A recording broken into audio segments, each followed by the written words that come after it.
Cricket की दुनिया यानी गेम ऑफ क्रिकेट में आपका स्वागत है।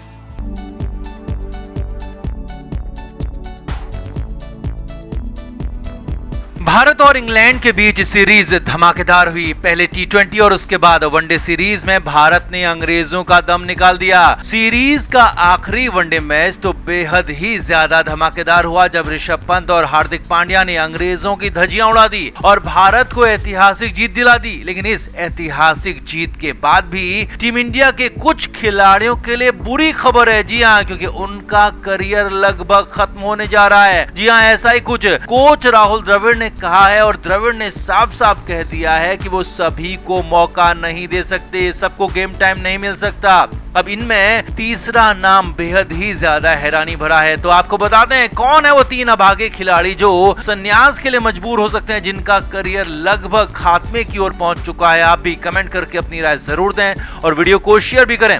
तो टीम इंडिया ने इंग्लैंड के समर सीजन को अपने नाम किया और अब बारी विंडीज की है। हालांकि विंडीज दौरे पर कई बड़े और दिग्गज खिलाड़ी टीम में नहीं है, लेकिन फिर भी कुछ खिलाड़ी ऐसे हैं जिन्हें अब भी शायद ही मौका मिले और उनके रास्ते अब खत्म होते हुए, बंद होते हुए दिख रहे हैं। जी हाँ, इंग्लैंड की सीरीज इतनी शानदार होने के बाद भी तीन खिलाड़ी ऐसे हैं जो कि अब गर्त में जाते हुए दिख रहे हैं। अब इनमें पहला और सबसे बड़ा नाम है अक्षर पटेल। जी हाँ, 2014 में वनडे डेब्यू कर चुके अक्षर पटेल के लिए अब आगे के रास्ते और ज्यादा मुश्किल होते जा रहे हैं। अब हालांकि अक्षर ने ऐसा कुछ खराब किया नहीं है, लेकिन हाँ, सर्कमस्टांसेस उनके खिलाफ लगातार जा रहे हैं। वैसे तो पिछले 8 सालों में अक्षर पटेल सिर्फ 38 वनडे मैच ही खेल पाए और ज्यादातर वक्त टीम में तो रहे, लेकिन बेंच पर ही बैठे रहे। अब हालात ये हैं कि आगे भी अक्षर पटेल को मौका मिलेगा ये संभव दिखता नहीं है, क्योंकि टीम के leading spin bowler Yuzvendra Chahal हैं जो कि लगातार अच्छा खेल रहे हैं और दूसरे स्पिनर के तौर पर ऑलराउंडर रविंद्र जडेजा हैं जो कि अब विंडीज दौरे पर टीम के उपकप्तान भी बन चुके हैं और ऊपर से विंडीज दौरे पर तो रवि अश्विन की भी वापसी हो चुकी है। लिहाजा अब अक्षर पटेल के लिए दूर दूर तक कोई रास्ता प्लेइंग 11 में बन नहीं रहा है। या तो अक्षर पटेल फिर से बेंच पर ही बैठेंगे या वो टीम से पूरी तरह बाहर हो जाएंगे और इसमें अक्षर पटेल का कोई दोष नहीं है। सिर्फ हालात ऐसे हैं कि अक्षर पटेल को पहले भी जगह नहीं मिल पाती थी और अब भी वही हालात दिख रहे हैं कि अक्षर पटेल को टीम में प्लेइंग 11 में जगह नहीं मिल पाएगी और अक्षर पटेल का करियर लगभग वनडे और टी20 में खत्म होता हुआ दिख रहा है। अब दूसरा नाम है श्रेयस अय्यर। जी हाँ, नाम हैरानी भरा है, चौंकाने वाला जरूर है। हाल फिलहाल तक अक्षर पटेल टीम की बैकबोन हुआ करते थे, लेकिन अक्षर पटेल के लिए अब हर गुजरता दिन रास्ता और ज्यादा मुश्किल बनाता जा रहा है।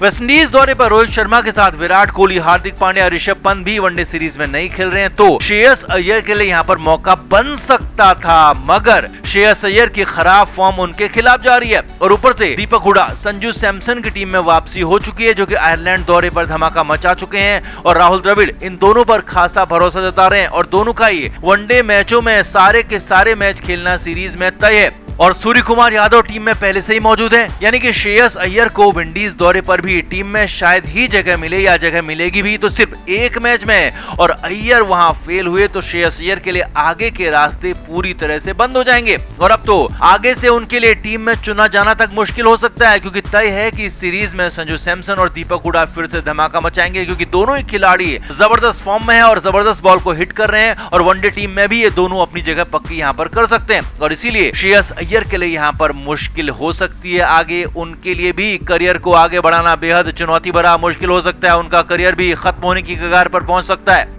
अब तीसरा सबसे बड़ा और हैरानी भरा नाम है ईशान किशन। जी हाँ, धूमकेतु की तरह उभरे शानदार शॉट्स के धनी ईशान किशन की जगह टीम इंडिया में खतरे में आ गई है और इसकी वजह कोई और नहीं बल्कि खुद ईशान किशन है। इंग्लैंड के खिलाफ सीरीज में उन्हें प्लेइंग 11 में खेलने का मौका नहीं मिला, लेकिन आयरलैंड दौरे पर वो फेल ही साबित हुए। उससे पहले भी रन उन्होंने जरूर बनाए, लेकिन वो कॉन्फिडेंस दिखा नहीं पाए। अब नया एक्शन ये हुआ है कि लंबे समय बाद शुभमन गिल को वनडे टीम में जगह मिली है। जी हाँ, गिल की वनडे टीम में वापसी हुई और वो भी बतौर ओपनर। अब कंडीशन ये बन रही है कि Shikhar Dhawan Windies one day series में कप्तान है तो वो ओपनिंग करेंगे, ये बिल्कुल पक्का है। जबकि शिखर का पार्टनर कौन होगा, दूसरा ओपनर कौन होगा, ये बड़ा सवाल है और इसके जवाब में 3 विकल्प मौजूद हैं। पहले हैं खुद ईशान किशन, लेकिन उनका बाएं हाथ का होना और हाल फिलहाल फॉर्म में नहीं होना उनके खिलाफ जा सकता है, क्योंकि खुद धवन भी बाएं हाथ के हैं और दोनों ही बाएं हत्था ओपनर्स को टीम इंडिया खिलाना नहीं चाहती। दूसरे हैं दाहिने हाथ वाले ऋतुराज गायकवाड़, जो कि और ज्यादा बुरे फॉर्म में है, लिहाजा वो नहीं चुने जाएंगे, ये तो बिल्कुल पक्का है। और तीसरे हैं शुभमन गिल, जिन्हें खुद Rahul Dravid specially one day team में लेकर आए हैं, क्योंकि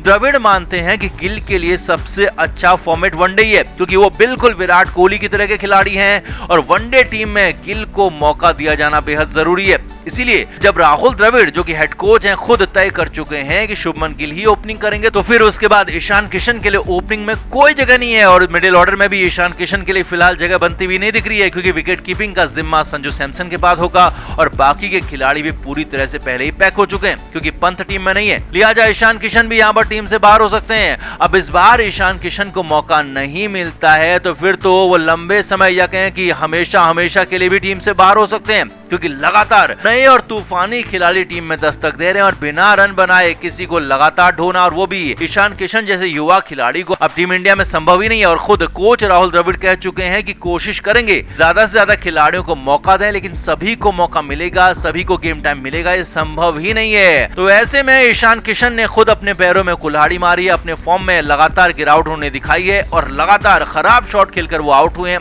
तो ऐसे में उनका भी टीम से बाहर होना लगभग तय माना जा रहा है। तो कुल मिलाकर ये वो तीन नाम है जो कि मुश्किल में है और उन्हें टीम से बाहर होना पड़ सकता है, और लंबे समय तक बाहर रहे तो फिर तो दोबारा टीम इंडिया में वापसी हो पाएगी, दोबारा भारत के लिए खेल पाएंगे, ये संभव ही नहीं दिखता और संन्यास के लिए भी मजबूर होना पड़ सकता है। तो आपका क्या मानना है, क्या इन तीन दिग्गजों के लिए रास्ते अब बंद हो जाएंगे? कमेंट करके आप भी जरूर बताएं और वीडियो को शेयर भी करें।